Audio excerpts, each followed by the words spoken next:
그리스도 안에서 사랑하는 성도 여러분, 이동훈 목사의 성경의 세계 시간입니다. 우리는 지난 월요일에 이어서 계속해서 양심에 대해서 좀 살펴볼까 합니다.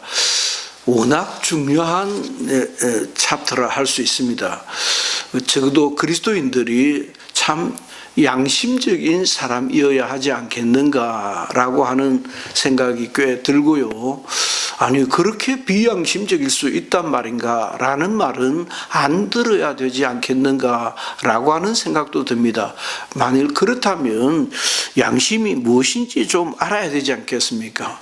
그래서 우리는 양심이라고 하는 단어가 가지는 아주 일반적인 베이직한 그런 이해를 사람과 사람 사이에는 양심이라고 하는 어떤 것이 보편성이 있는 것 같다라고 생각했는데 시대마다 양심에 대한 정의가 사뭇 다르더라는 것을 알게 되었습니다.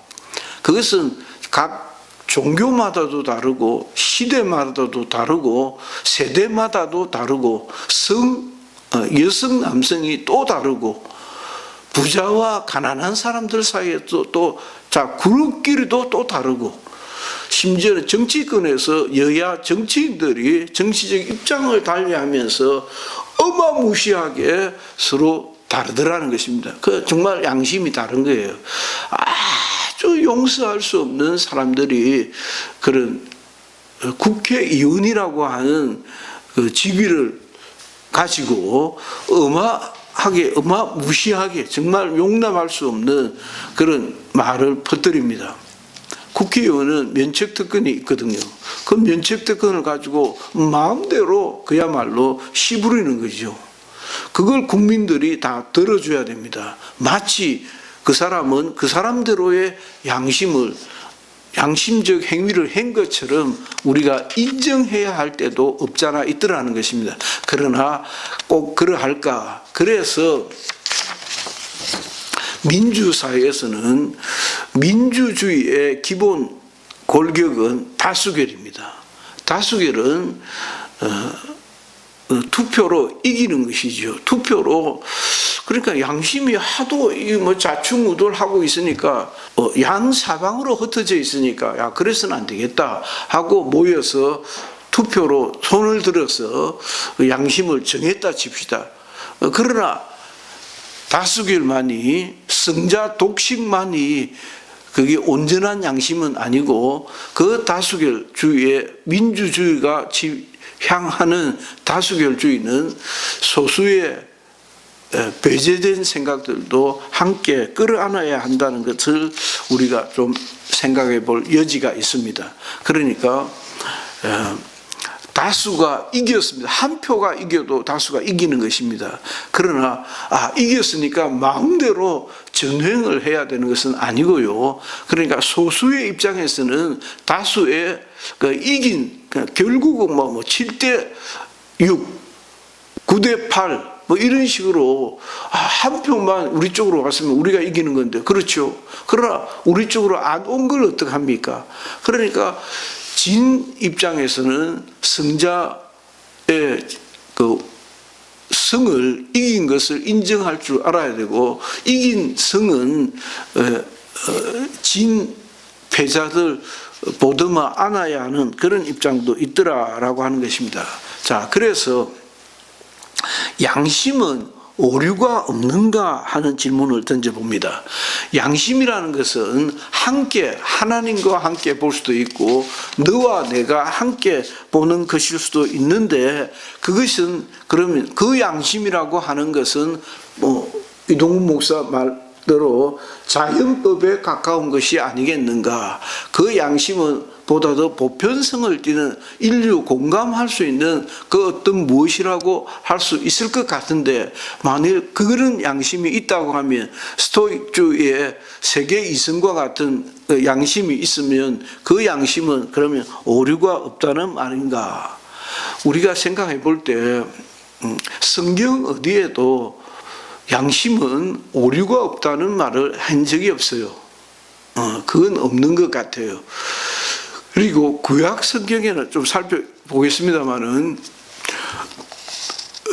성경 신약과 구약과 신약을 우리가 좀 살펴보면서 그럼 성경에는 우리가 적어도 기독교인의 그리스도인의 윤리와 도덕을 살펴보는 중이고 고찰해 보는 중이고 그러다 보니까 양심적인 사람이 되어야 하지 않겠는가라고 하는 차원에서 양심을 살펴보게 되었는데 그러면 그 양심은 오류가 없는가라고 하는 것입니다. 칸트 같은 경우는 사람의 내면 속에 있는 어떤 법정이라고 봤는데 그 법정에는 사람의 내면 속에 있는 그 법정에는 오류가 없다라고 봤습니다. 그럼 보다 더 스콜라틱한 보다 더 이성적으로 보면 오류가 없어야 하는데 그러나 얼마나 많은 오류를 실제 우리의 삶 속에서 발견하고 경험할 수 있다는 것입니까? 그러니까 심지어 기독교 쪽에서는 양심은 하나님의 음성이라고 봅니다. 보는 부류가 굉장히 강력한 부류의 사람들이 사람과 사람 사이에는 하나님의 음성이라고 할 수 있는 그 내재적인 원천적인 양심이라고 하는 것이 있다. 그것은 오류가 없다라고 하지만은 그걸 발견할 길이 어디에 있느냐는 것이에요. 성경은 뭐라고 하고 있느냐는 것도 조금 더 살펴보았으면 하는 생각입니다. 그러니까 사람 속에서 들을 수 있는 하나님의 음성, 말은 그럴듯한데 말은 굉장히 멋있게 들리는데 만일 사람 속에서 야, 니 들었나? 뭘? 아니 하나님이 얘기하시는 소리를 난 들었는데 니 못 들었나? 못 들었다는데 어떡합니까? 그리고 그렇게 안 들었다는데 어떡합니까?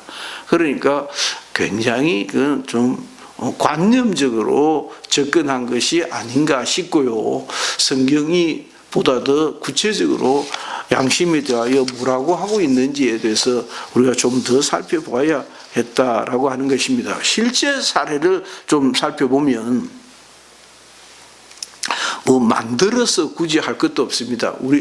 우리가 살아가면서 가장 실감 있게 느끼는 것은 제가 지난번에도 얘기했고 오늘도 얘기한 것 같이 여야 정치인들의 양심이 이거 완전히 날 도둑놈 것들하고 똑같습니다. 완전히 다릅니다. 어떻게 그렇게 다를 수가 있을 정도 완전히 날강도 같은 지난번 대통령 선거 때도 그렇지 않습니까?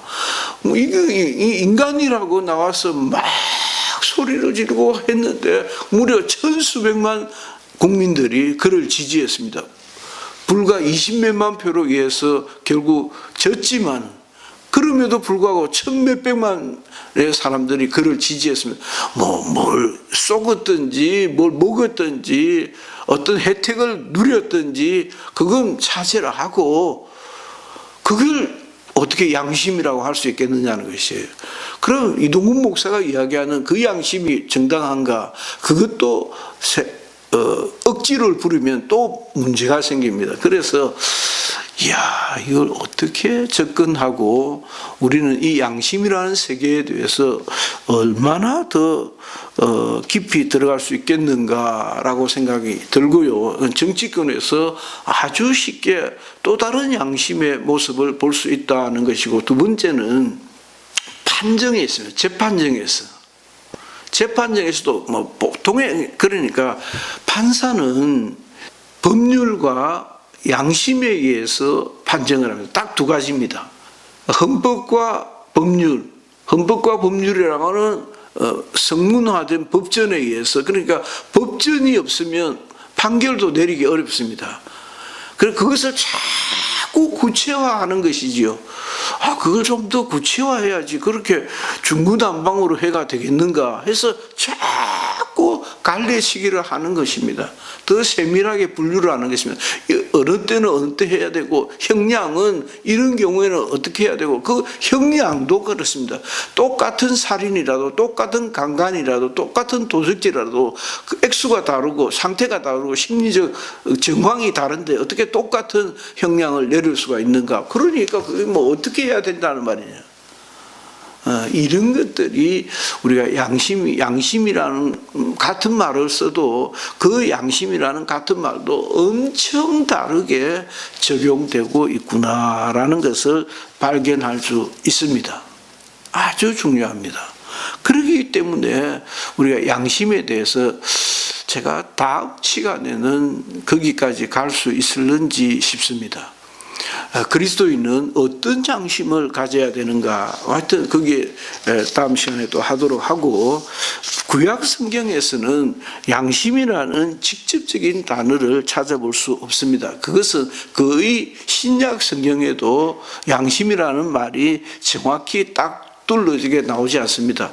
따라서 오늘 제가 주일 설교에서도 하나님은 사랑이시다라고 하는 말씀을 시작을 했었는데, 다행히 하나님은 사랑이시다고 하는 것은 명시적으로 나와 있습니다.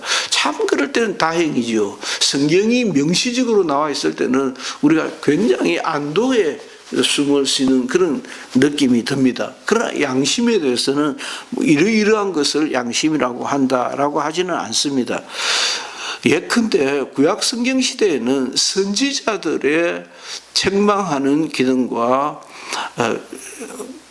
예를 들어서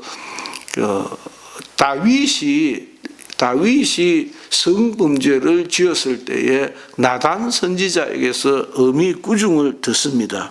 이와 같이 사무엘하 12장에 기록된 나단과 다윗의 대화에서 양심의 소리를 좀 인지할 수가 있습니다. 24장 10절에서는 그 마음에 자책하고 라는 표현이 있는데, 그 마음에, 그러니까 나단 선지자의 꾸중을 들었던 다윗이 내가 잘못했구나 라고 그 마음에 잘못했다는 생각이 들어서 자책하고 라고 하면서 양심이라는 용어 대신에 마음이라는 말을 사용하고 있는 것을 볼 수가 있습니다. 이때 이 마음은 곧 양심을 두고 하는 말이 아닌가라고 하는 생각이 듭니다.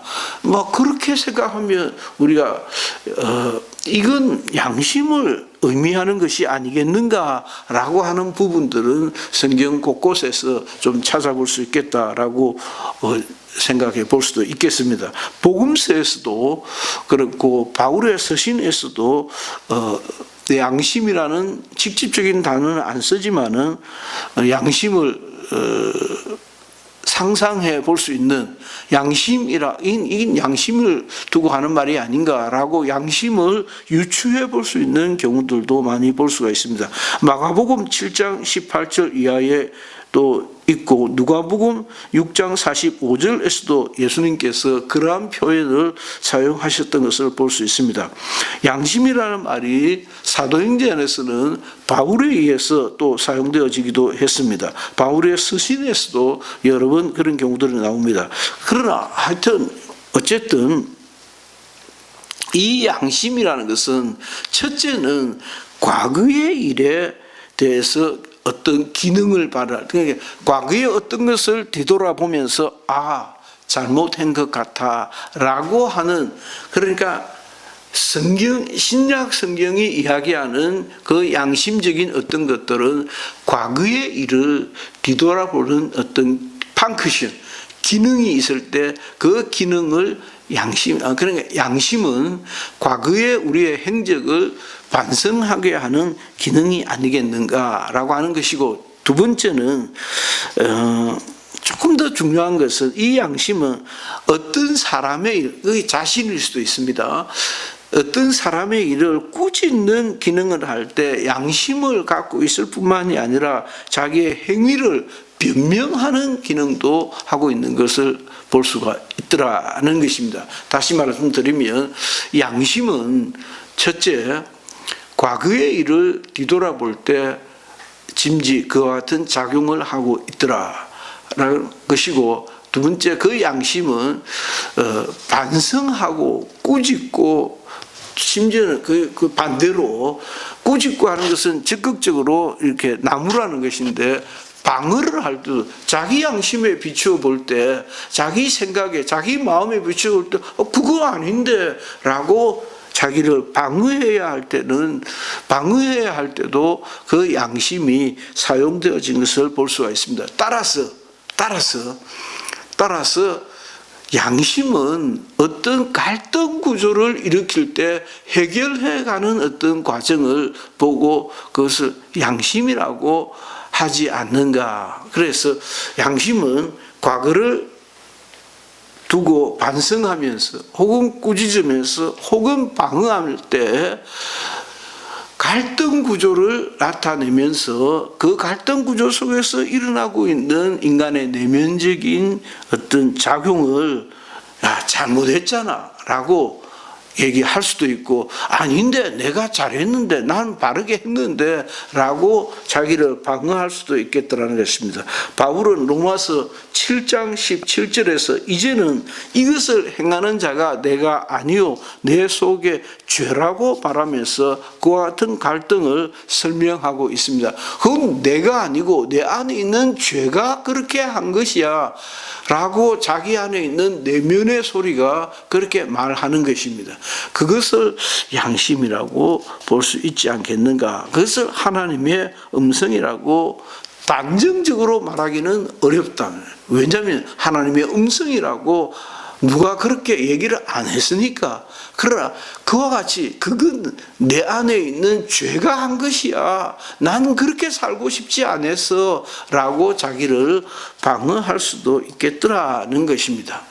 자, 그렇게 보면 양심이라고 하는 이 단어조차도 그렇게 만만치 않다는 것을 알 수가 있습니다. 성경에는 하나님의 음성이라고 표현되어 있지는 않지만은 어떤 인간 내면에 있는 소리가 있다라고 하는 강한 암시를 우리에게 하고 있습니다. 그것이 송사하기도 하고 때로 꾸짖기도 하고 때로 자기를 방어하는 변명하는 기능을 갖고 있지만은 우리가 무엇이 옳은 양심이다라고 하기에는 그렇게 간단한 것은 아니다. 라고 말씀드릴 수 있겠습니다. 따라서 계속해서 양심은 함께 안다라고 하는 하나님과 더불어 함께 아는 지식으로 정한되어져 있는 것 같이 말하지만은 꼭 그런 것도 아니다. 언제 하나님이 나와 함께 하신다는 그런 확증이 어디에 있느냐는 것이죠. 그러니까 보험 강사님들이 그런 실수를 실수라고 해야 될지 실수지요. 크게 감동을 받고 또 많은 청중들이 아멘 하면은 뭔가 강력한 힘으로 끌고 가야 되니까 그것이 마치 하나님의 음성 같고 마치 그것이 정말 지고지선한 양심같이 보여질 수도 있지만은 꼭 그와 같은 것은 아니다. 그런 기독교에서는 우리의 신앙은 어떠한 양심을 주장하고 있는가라고 하는 질문을 던지면서 두 번째 시간을 마감했으면 합니다. 가능하면 다음 시간에 양심에 대하여 좀 더 여러분들이 정리된 생각을 가질 수 있도록 안내해 드릴 수 있을까 그렇게 생각해 봅니다. 경청해 주셔서 감사합니다. 여러분들에게 한 번 더 참 그리스도인이 어떤 변화된 모습으로 살아야겠는가라고 하는 강력한 도전이 숙고가 있으면 어떨까 싶습니다. 감사합니다. 이동훈 목사였습니다.